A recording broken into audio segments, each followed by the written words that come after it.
Assustou, né? Desse tanto de livro lido em março, não, desse tanto de livro finalizado no mês de março. Essas foram as leituras concluídas, né, no mês de março. Tô um pouquinho atrasadinha, né? Mas, em minha defesa, não tenho defesa, eu só tô um pouco off mesmo. Vê, eu vou colocar à medida que eu vou falando do livro aqui embaixo o período que eu iniciei e que eu terminei a leitura, porque aí não fica parecendo que eu devorei todos esses calhamaços que foram 3 aqui, no mês de março, porque não foi. Eu leio devagar, mas eu leio todos os dias. Iniciando falando sobre os livros, não necessariamente nessa ordem. Eu vou pegar esse aqui da Príncipes. Eu li Otelo. Eu li Otelo, na verdade, porque eu estava assistindo vídeos, porque não tô postando, mas estou acompanhando as redes. E aí eu assistindo um vídeo, e eu me esqueci do nome dele agora, vergonha, pessoas. É um filósofo, não sei se é Pondé. E aí ele falou de Crime e Castigo e de Otelo. E aí ele deu spoiler de Otelo. Aí ele disse assim: se você não leu Otelo, a culpa não é minha, é sua. E eu concordo com ele, a culpa era minha, não era dele. E aí eu fui e li Otelo. Eu li Otelo 2 vezes. Eu li Otelo aqui na Príncipes e eu li Otelo aqui nessa edição da Nova Fronteira. Então, vamos dizer então que aqui eu li 2 livros, só que eu li Otelo na Príncipes em prosa e em peça. Por que que eu fiz isso? Na minha cabeça, eu acho que achava, e talvez eu estivesse um pouco correta, que ler Otelo na prosa facilitaria o meu entendimento quando eu fosse ler a peça, já que eu sou uma leitora nova, nova no sentido não de jovem, mas de no caminho de leitura, e eu não li ainda muita coisa, inclusive peças são coisas que ainda não têm entrado nessa gama minha de leitura. Por sinal, acho uma falha da minha parte, eu ainda não li uma peça brasileira tão conhecida que é O Alto da Compadecida. Tenho que ler. Bom, lendo Otelo aqui, eu entendi algumas coisas, mas fica aqui faltando alguns trechos para entendimento. É ótimo. Se você tem acesso só a essa edição, não se abstenha de ler. Leia, porque aqui você também vai entender e vai entrar na sua cabecinha o sentido. Aí li Otelo aqui. Quando eu li Otelo nesta edição, no caso em peça, tá até marcadinho porque tem que ler as outras.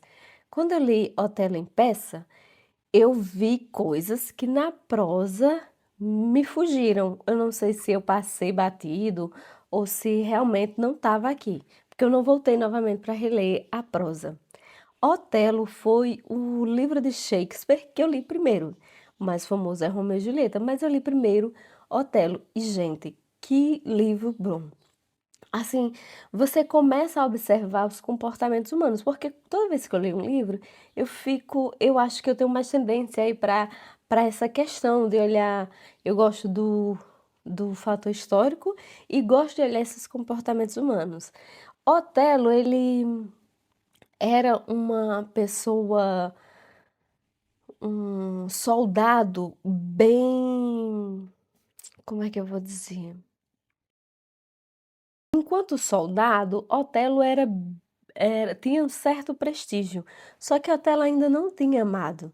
E ele tinha muita confiança na questão das guerras e tudo mais. Otelo se apaixona. E aí acontece que em toda sociedade, em qualquer meio que a gente tem, sempre tem aquela pessoa meio invejosa. E neste livro, Iago é essa pessoa. Ele tinha inveja, ele não sabia nem do que ele tinha inveja. Ele criou situações na cabeça dele para se voltar contra o Otelo. Ele teve inveja me esqueci, me fugiu o nome agora, do imediato que o Otelo nomeou, porque o outro tinha habilidades para tal. Otelo, o Iago, ele é a pessoa que atravessa aqui a vida das pessoas, passando e destruindo só com comentários, só distribuindo maldades e ele não botou a mão em nada, ele não falou, ele, quer dizer, ele não tocou nas pessoas, mas ele instruía, entrava na mente das pessoas e assim fazia com que os outros fizessem aquilo que ele fizesse. E quando é no final que chega-se a Iago para saber das situações, Iago diz: tudo o que foi feito, eu não tenho nada a acrescentar, não. Ele fez a maldade sem um fim, sem um fundo, sabe? E a Desdémona, na situação que ela se coloca aqui, que ela é a vítima no caso, nossa, dá um aperto no coração de ver o que acontece com ela. Mesmo eu tendo pegado o que acho que foi o Pondé mesmo, falou, você lendo a sensação é outra. E, nossa, fiquei triste, assim, uma sensação ruim com a cena de Desdémona. E tem a mulher de Iago, que ela vai ligando as coisas e ela fica calada durante toda a peça. E no final ela diz que o culpado de tudo aquilo é o Iago.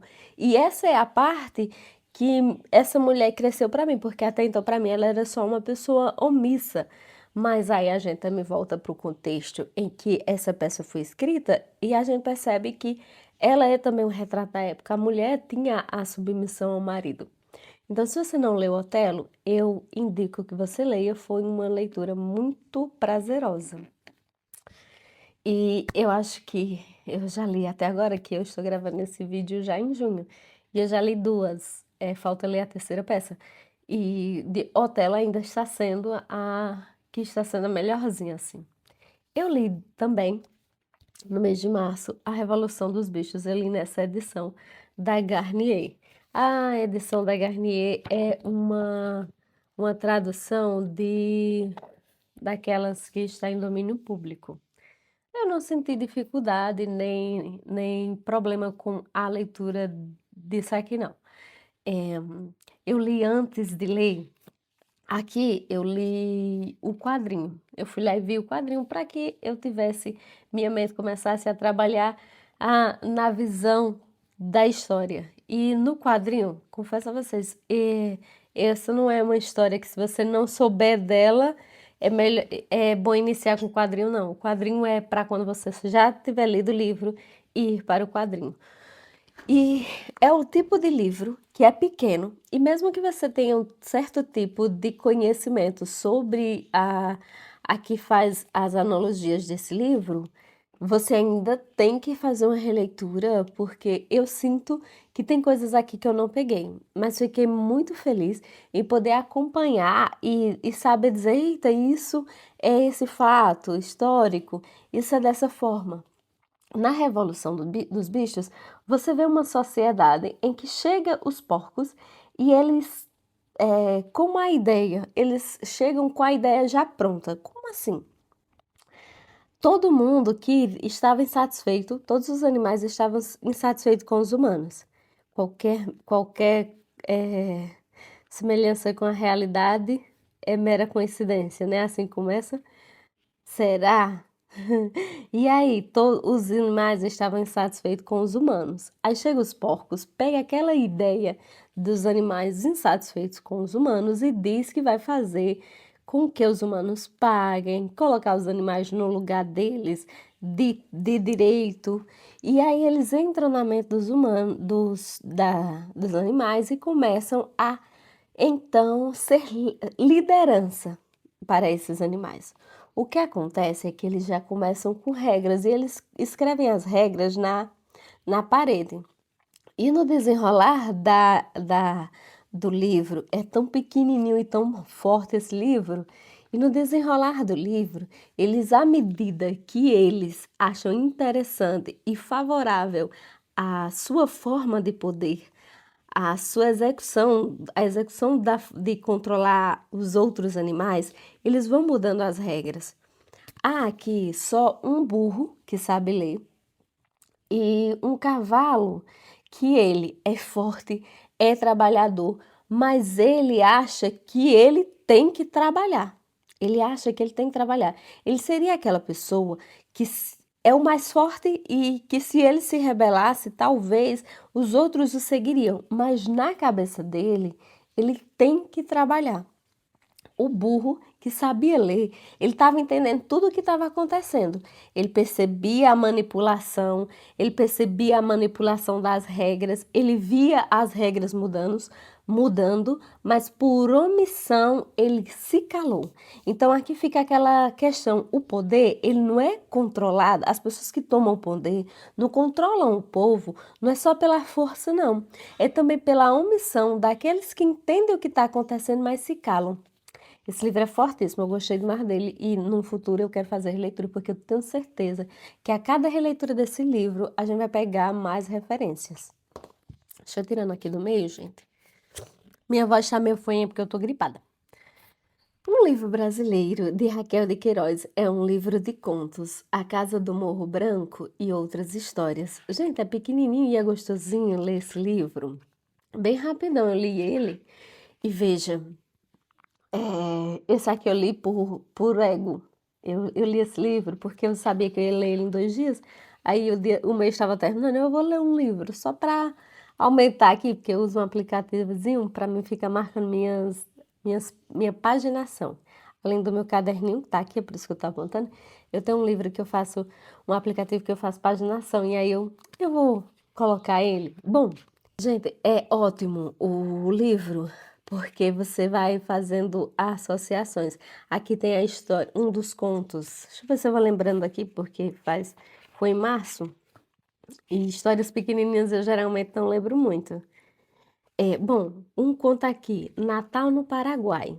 Natal no Paraguai, ele remete a uma guerra em que é Brasil contra o Paraguai e soldados brasileiros são pegos no Paraguai. Não há homens no Paraguai. Tem lá, perdão, gente. Deixa eu beber água que eu tô gripada. Os soldados estão na guerra lá, aí tá todo mundo na missa. E tem 2 crianças atirando, aquelas crianças que sempre estão brincando no meio do mato, e elas se deparam com 2 soldados na verdade, perdão, com um soldado lá no meio do mato. E não há homens, observe, não há homem na sociedade, porque todo mundo foi para a guerra. E essas 2 crianças, do nada, elas violentamente desvivem esse homem. E aí você se pergunta, mas são crianças. Por que crianças fariam isso? Porque elas são resultado do meio. Elas têm um inimigo. E qual é o inimigo? O brasileiro. E o soldado é o quê? Brasileiro. E aí todos os pais estão todos na guerra. Então, elas vão fazer o que o meio ali as transformou. E tem outra aqui também, o Maorê. Cadê? Eu vi na estante, gente. O Maorê é um. Esse aqui é ótimo. O Maorê é um contozinho. Todos os contos são pequenos, porque esse livro ele tem somente 108 páginas. E tem. Nessas 108 páginas, tem. Deixa eu contar para vocês. 9 contos. E aí o Maorê, ele é um alienígena que é sequestrado e ele consegue manipular as pessoas. Primeiro, todo mundo meio que acha que ele é o prisioneiro. Então, ele, com habilidade, consegue transformar todos aqueles que acham que aprisionaram ele, em amigos. E aí, num determinado ponto, depois de estar isso, né, transcorrendo o conto, depois de estar todo mundo manipulado e achando que era o Maorê que estava sendo manipulado, Maorê coloca suas asinhas de fora e consegue derrotar a tripulação e retornar para sua casa, para o seu país, para o seu planeta de origem. Também é muito bom. Eu recomendo a leitura de A Casa do Morro Branco e outras histórias. Muito bom. Se você não leu A Casa do Morro Branco e outras histórias, que a Casa do Morro Branco, ela também é uma história, um dos contos que tem aqui. Eu acho que ela julgou o mais importante. Eu achei todos de uma igualdade, porque eu gostei de todos. Então, se você não leu, eu indico A Casa do Morro Branco, tá bom? Próximo livro, gente. A Frances Burney, eu acho que é assim que fala. Eu li Evelina. Esse livro é da editora Pedra Azul. Olha, eu amei esse livro. Ele com certeza vai estar numa das minhas melhores leituras de 2026. A Frances Burney, ela é a pessoa que a Jane Austen usou como modelo. Eu não sei dizer se é assim que fala. Orgulho e Preconceito surgiu da leitura de um dos livros da Frances. E que livro bom! Se você já assistiu Bridgerton, você vai se encontrar aqui. Igual, e se você já leu o Orgulho e Preconceito, você também vai gostar desse livro. Só que eu li recentemente também, e eu gostei mais desse. Eu gostei mais do Evelina.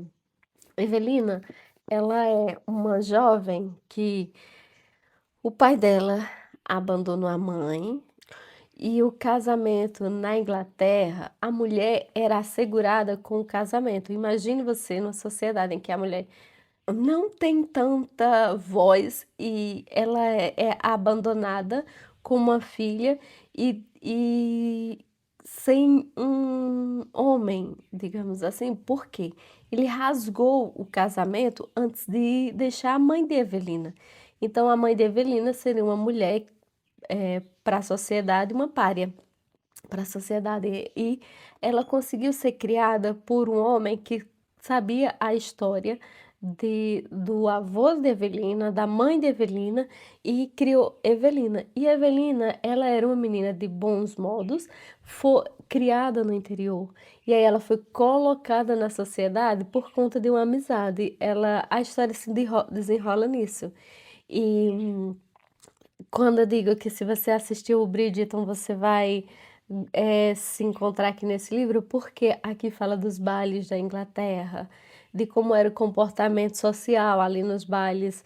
E tem uma situação que, quando a Evelina é colocada dentro desse baile, a Evelina não aceita dançar com o rapaz e ela não sabe das regras da sociedade porque ela foi criada no interior.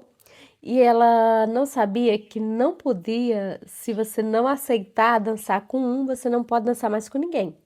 E ela rejeita um e acaba dançando com o outro. Tem um personagem e isso cria um problema para ela. E esse mesmo personagem que acaba sendo esse problema para ela, acompanha ela do início ao fim do livro. Ai, que homem que me deu raiva. É o personagem que mais me deu asco, é o Ser Clement. Eu acho que é assim que fala, eu querendo falar outra língua, gente, Ser Clement. E ele é o tipo de personagem que coloca a Evelina em situações constrangedoras, e depois que Evelina começa a dizer que ele é mau, ele começa a virar a situação para que Evelina pareça a pessoa que seja a errada, a culpada, se sinta culpada. E eu tive que parar algumas vezes quando esse homem estava ali pertinho de Evelina com os comportamentos que eu considero asqueroso, para digerir e voltar. Mas que livro bom, gente. Eu super recomendo Evelina. Eu li O Conde de Monte Cristo. Já falei tantas vezes, falei, e vou fazer um vídeo. Calma, minha gestão de tempo tá péssima, mas eu vou fazer um vídeo do O Conde de Monte Cristo. É um livraço, mas a leitura é fluida, a história, ela corre legal. Toda vez que você lê um livro, você coloca um pouquinho de você dentro dele. E é como você vê o mundo que você analisa os personagens. Eu vi na Nanda Alfi esses dias ela falando isso, e é de fato mesmo, porque eu não vejo o Conde como mal. Então eu sou má? Será? Mas eu não vejo o Conde como uma pessoa má. Eu não vejo. Não é o meu livro, não se tornou meu livro preferido da vida, mas é um livro que eu adorei a leitura dele. Eu também, eu coloquei aqui o verdinho. Quando eu coloco verdinho aqui, eu amei a leitura. Eu também amei a leitura desse livro. E você descobre comportamentos de pessoas assim, que você se depara assim, as pessoas são desse jeito mesmo. As pessoas fariam isso. Eu fico total, eu passo pano para o Conde de Monte Cristo. E também tem gente que fala que ele enche muita linguiça, o Dumas. Eu não sei se é porque eu gosto das digressões, eu não senti essa coisa. Eu descobri historicamente algumas coisas aqui que eu não sabia, mas eu vou fazer um vídeo para vocês e falo sobre a minha experiência com o Conde de Monte Cristo. Foi finalizada em março. O que mais, gente? Olha, esse é da Intrínseca. O Conde de Monte Cristo é do Clube de Literatura Clássica.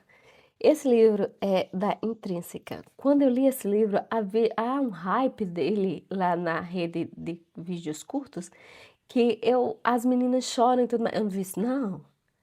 Eu acho que eu sou pessoa legal, não, porque eu não choro não nessas coisas, não. O que eu vi aqui? A manipulação. Nós temos dois personagens, que é o Ferron e a... Me esqueci o nome da personagem principal.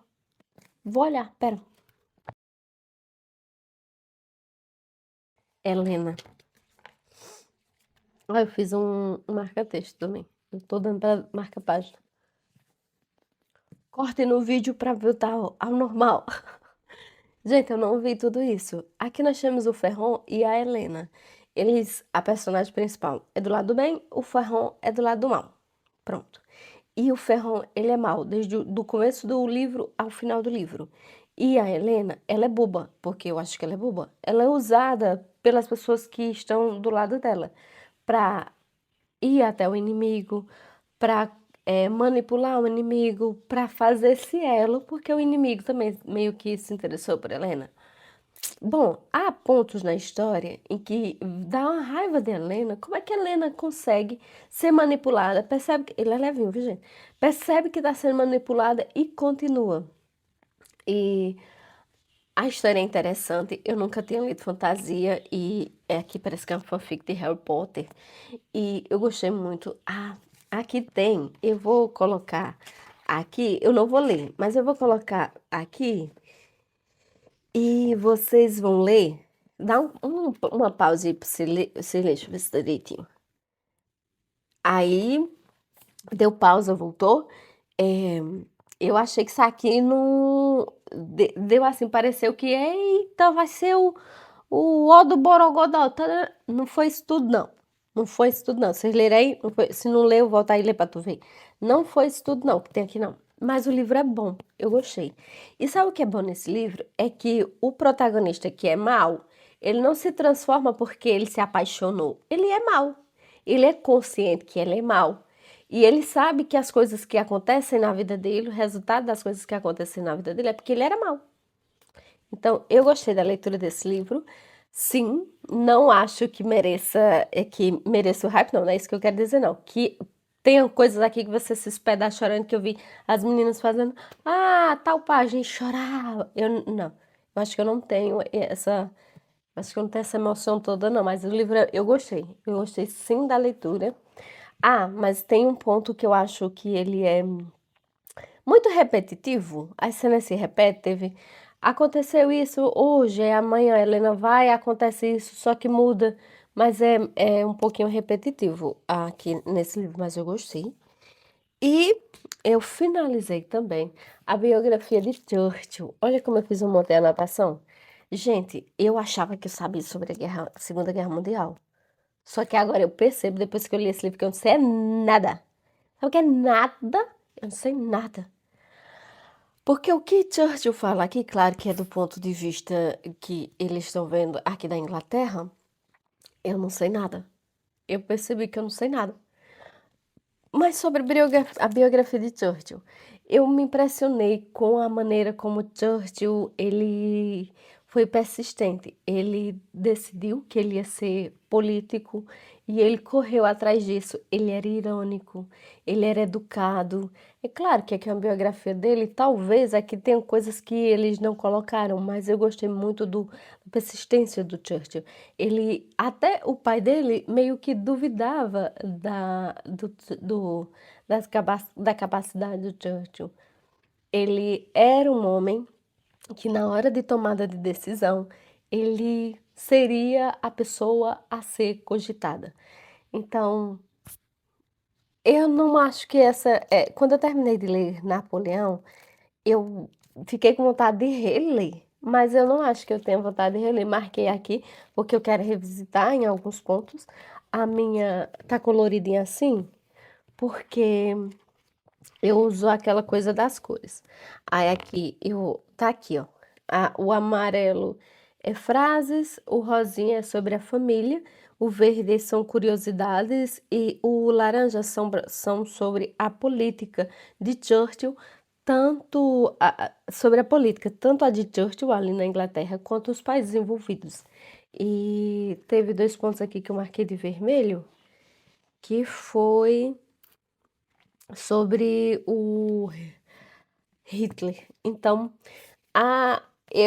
se você leu essa biografia e gostou muito, é porque você tem alguma base, eu não tenho. Não é que eu não gostei e nem que eu gostei. Tá, que bom que eu fiz a leitura, mas não é uma biografia que eu queira reler. Eu achei bem arrastada, bem cansativa a leitura dela, confesso a vocês. Mas é isso, essas foram as minhas leituras finalizadas no mês de março. Eu espero que você tenha gostado. Se você ficou até aqui, obrigada por tudo. E um cheiro para vocês e até o próximo vídeo, se Deus quiser.